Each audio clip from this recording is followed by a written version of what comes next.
మున్సిపాలిటీలు కార్పొరేషన్లు ఇప్పుడు అతిపెద్దదైనటువంటి సమస్య. ఒక్క విజయవాడ విశాఖపట్నం తప్పించి ఏ మున్సిపాలిటీ ఏ కార్పొరేషన్లో కూడా డబ్బులు కట్టే పరిస్థితి లేదు.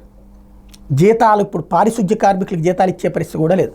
15వ ఆర్థిక సంఘ నిధులతో చేసే పనులకు 12,765 కోట్లు, 722 బిల్లులు, నగరపాలక సంస్థల్లో అవుట్సోర్సింగ్ సిబ్బంది జీతాలు, విద్యుత్ ఛార్జీలు, వాహనాల ఇంధన ఖర్చులు, వార్డు సచివాలయ భవనాల అద్దెలు ఇతరత్తా కలిపి 2,066 కోట్ల రూపాయలు, 129 బిల్లులు పెండింగ్లో ఉన్నాయి. 15వ ఆర్థిక సంఘం నిధులతో చేసిన పనులు 12,765 కోట్లు, ఇవన్నీ కలిపి 2,066 కోట్లు.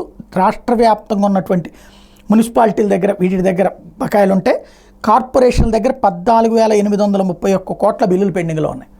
టోటల్గా ఈ 14,831 కోట్లు చెల్లిస్తే కానీ ఆయా పాలన నడవదు. ఇది ఎలా?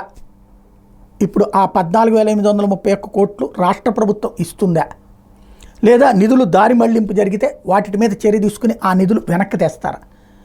చెయ్యకపోతే అక్కడ జీతాలు రావు. జీతాలు రాకపోతే ఒక కాన్సెప్ట్ వస్తుంది. అలాగే పనులు చేసిన వాటికి డబ్బులు ఇవ్వకపోతే, గతంలో తెలుగుదేశం వాళ్ళు చేసిన పనులకు డబ్బులు ఇవ్వలేదని వైఎస్ఆర్ కాంగ్రెస్ పార్టీ మీద ఆగ్రహం. ఇప్పుడు వైసీపీ వాళ్ళ హయాంలో చేసిన పనులకి డబ్బులు ఇవ్వకపోతే ఇప్పుడు ఎలా ఉంటుంది? దీన్ని ఎలా సాల్వ్ చేస్తారు? బాబు గారి ముందు వన్ ఆఫ్ ద టెస్ట్ ఇది.